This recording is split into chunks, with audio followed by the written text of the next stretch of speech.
Mr. Secretary, thank you so much for being here with sharing for the American people a very momentous day in the history of the State Department and the U.S. government in restoring free speech and America's role as the beacon of free speech. Something very historic transpired today. Could you tell the American people what that was? Well, we ended government-sponsored censorship in the United States through the State Department, and let me explain how we get there. This started out, 10 years ago with this effort of let's go after the messaging that Al-Qaeda and ISIS and others are putting to radicalize people. Who's going to be against that? That sounds normal. And then it was like in 2016, we had this foreign interference in our election. We need to start targeting some of that stuff. By 2020, it had grown into this movement of like actually going after individual American voices. And one of the ways that was being done wasn't just directly, because the guy that was running this thing, Stengel, was actually a guy that was out there saying, Donald Trump talks just like a Russian spy. He talks just like a terrorist. Right. And so do the people around him. But they were also taking money from this program and using it to fund these NGOs, these third-party groups who were supposed to be like impartial.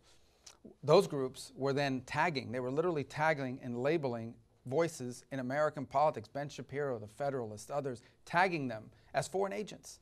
So you look at it and say, American taxpayers, through the State Department, were paying groups to attack Americans and to try to silence the voice of Americans. And there were consequences. These weren't just a label they put on people. Some of these people got deplatformed, they got taken down, they couldn't communicate. So it was outrageous. So before President Trump took over, they disbanded this unit. They just renamed it and moved it somewhere else.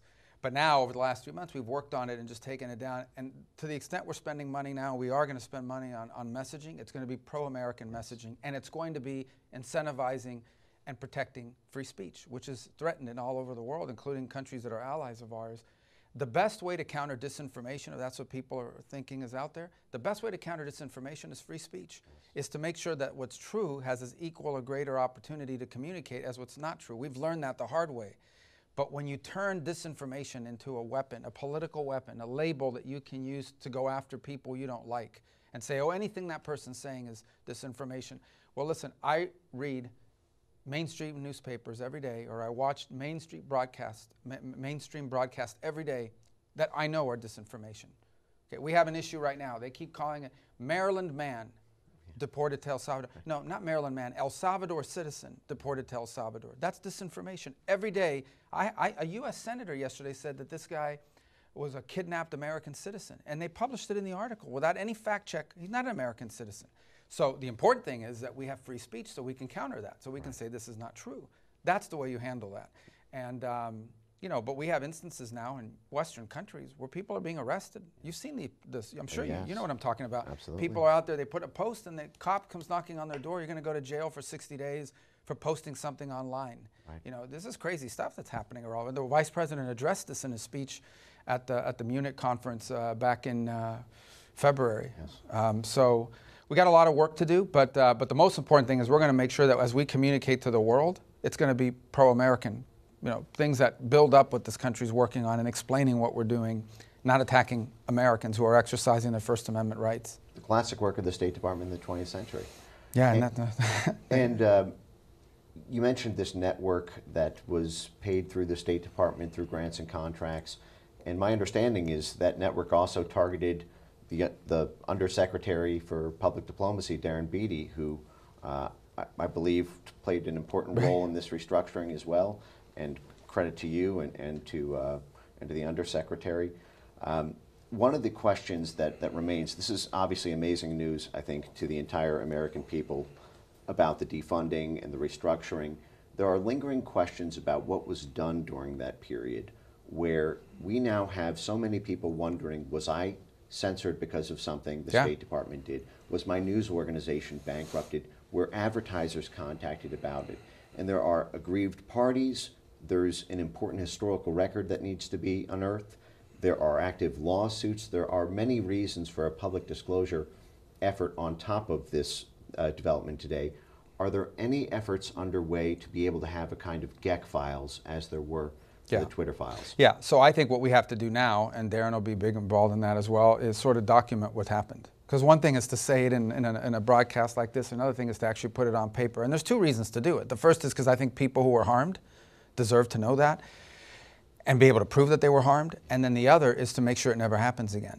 right? So that 10 years from now, when someone has a brilliant idea like this again, not brilliant idea like this again, you can point to that and say, oh, this was done once before, and here's a reason why we don't. That's why accountability is important in these things, because it doesn't just provide justice, but it also prevents it from happening in the future. You have something you can point to at the same time and say, these are the kinds of things we want to stay away from. And it's also a very important lesson here. If I take you back 15 years and I ask somebody, do you think we should be doing more to make sure ISIS and Al-Qaeda are not radicalizing people online? 15 years ago, we would have said, yeah, of course. Right. But look what that turned into. Right. And I'm not saying obviously we don't want ISIS radicalizing everybody, but you have to understand that sometimes some idea that starts out as innocuous or maybe even good intention, whatever, can metastasize, becomes a weapon that can be turned into something else by someone else. That's a valuable lesson here. And everything we do, you have to understand that when you create something, what you created and what it turns into are not necessarily the same thing, especially when the people in charge change. Right. A Frankensteinian monster that takes right. on a life of its own. So then that is to say you can commit to the American public now that there will be a transparency effort to actually... Yeah, that's already started. Because I think as part of justifying doing all this, we had to document this, right?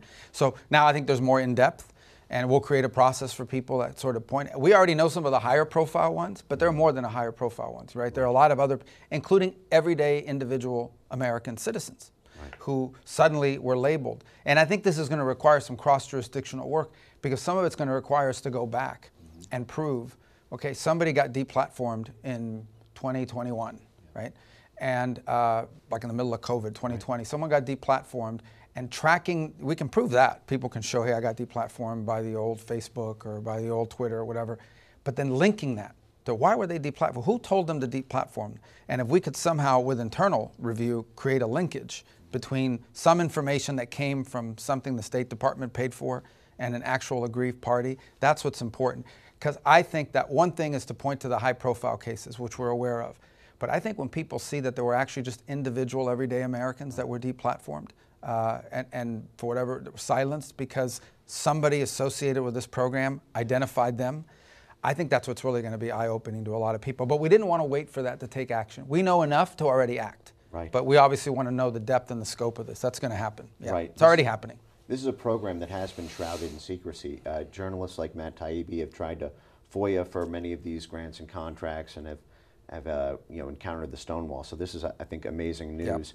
Yep. I know that you're a very busy man and appreciate all the time here. So the final question is on the international stage. As you are repositioning the State Department to have the U.S. once again be the global beacon for free speech and liberty, we face threats around the world from censorship laws coming out of the European Union, coming out of Brazil, coming out of really a network of countries that have taken the legitimacy of things like the Global Engagement Center and said, oh, it's okay in the Western world to have media literacy programs, information integrity, mis-dis malinformation programs. And many of those Global Engagement Center ecosystem partners have been involved in the shaping of those foreign laws. Many have been funded by the State Department and USAID, being signatories on the EU Code of Disinformation, implementing the EU Digital Services Act, which was threatened to be turned against Americans when Elon Musk famously had that X-Space with Donald Trump during the election season. So my question to you is there any insights that you can provide to the American people about how the State Department is going to go about once again restoring free speech in a world where we are facing foreign threats from the European Union and Brazil and other places to Americans' ability to talk to Americans? So the first thing, obviously, is our number one priority is Americans. So we don't want to see an American who happens to be living in London or happens to be living in Europe post something online about American politics or any politics, and all of a sudden they're facing ramifications over there, or they're denied entry, and something happens, we're denying them into our country, or we're going to arrest them because they posted something while living overseas. So our number one interest is the impact it has on Americans. The broader point, which is the one I think the Vice President made very clear in Munich at the security conference, and people freaked out about what he said, but it's true. What is it that links us with Western Europe? What is it that links us with these? It's our shared values. And one of those shared values, we hope, is freedom of expression. I know they don't have a First Amendment, but freedom of expression, right? And if that is eroded, if suddenly these become places where people are targeted because of what they said or what their opinion is, then one of the pillars of our shared interest, beyond military cooperation, beyond anything else, is under attack. And I think he made a very vibrant point that in some ways you are attacking, by attacking freedom of expression, you are attacking one of the pillars of our shared interest, our shared culture, our shared values. And so I think we raised that. We've raised that. I mean, I can tell you we were at an Oval Office meeting with the Prime Minister of the United Kingdom, and this issue came up. So this has been raised. It becomes part of our diplomatic situation that we raise when we interact with foreign interlocutors. I think what's troubling is we understand, like, that's always going to be an issue when you, certain countries around the world, but when you're dealing with Western European allies, and that's who you're talking to about this stuff, it really tells you how far it's gone and how big a problem it is. So that's a new thing for us to have to raise in those capitals, but we do it, and we do it everywhere. And I personally witnessed the president and the vice president raise it with multiple foreign leaders. And I think you're going to continue to see an emphasis on that in our diplomacy and what we talk about. That's fantastic. And I think the actions today will send a message to those foreign bodies that what was done for a very brief period here, really in the scope of our history, is not a legitimate way to pursue international laws. And just on the EU Digital Services Act, I'd feel remiss if I didn't mention that the EU commissioning body there threatened Elon Musk, a non-EU citizen, talking to Donald Trump, a non-EU citizen during the campaign in October, and threatened them specifically not to talk about the unrest, the street protests in the UK at the time. The UK is no longer a member of the EU, so the EU was threatening, and today we're hearing they're threatening $1 billion in fines against X for non-compliance with disinformation. And we've seen the head of their commission target non-EU citizens talking to non-EU citizens about non-EU territories.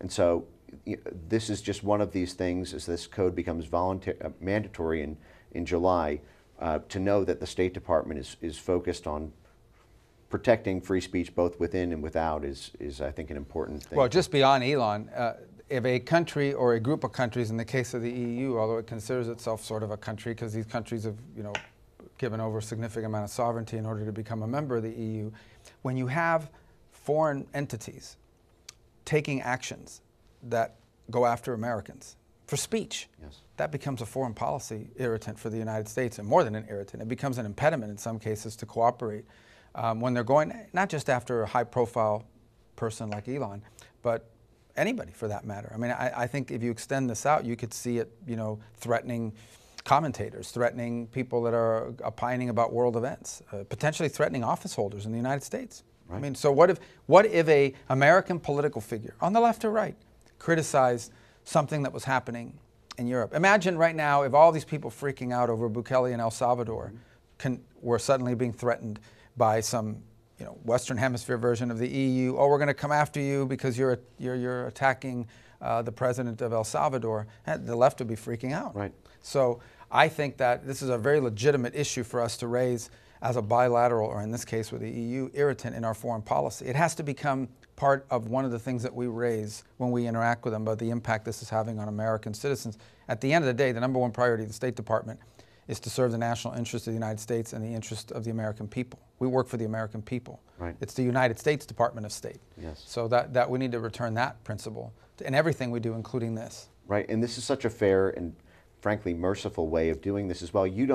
Sounds like you don't want the power to go after the other side for misinformation and things like this. Oh, we would be here all day. Yeah, right. I could build a whole building to go after that. Right, exactly. But the best way to do it is just to say they're lying, here's the truth. Right. That's why we have things like this today. Right. And that's why we're able to interact with you and others. That's the best way to do it. And it's annoying, don't get me wrong. I mean, they say things that aren't true. Every day stuff is leaked in the press that's reported on as fact, and it's not fact. Right. Or stuff is reported in commentary, look, commentators say what they want. Mainstream newspapers and mainstream media outlets report things as fact that are completely not true. So our approach to that is not shut them down, not fine them. Right. Our approach to that is to say they're lying. Here's the truth. Right. It's harder, it's annoying, but that's the best way to do it. If you don't do it that way, then you recognize that someday in the future, if you create this power to shut that down, someone in my position will do it to us. Right. And I just think that begins to devolve very rapidly, as we've seen with this experiment that they did. You're putting the censorship gun down, and the American people are incredibly grateful for it. So thank you so much. It was the right thing to do. Thank you. And thanks for your attention to this topic. I know you've been on this a long time. Thank you, Mr. Secretary.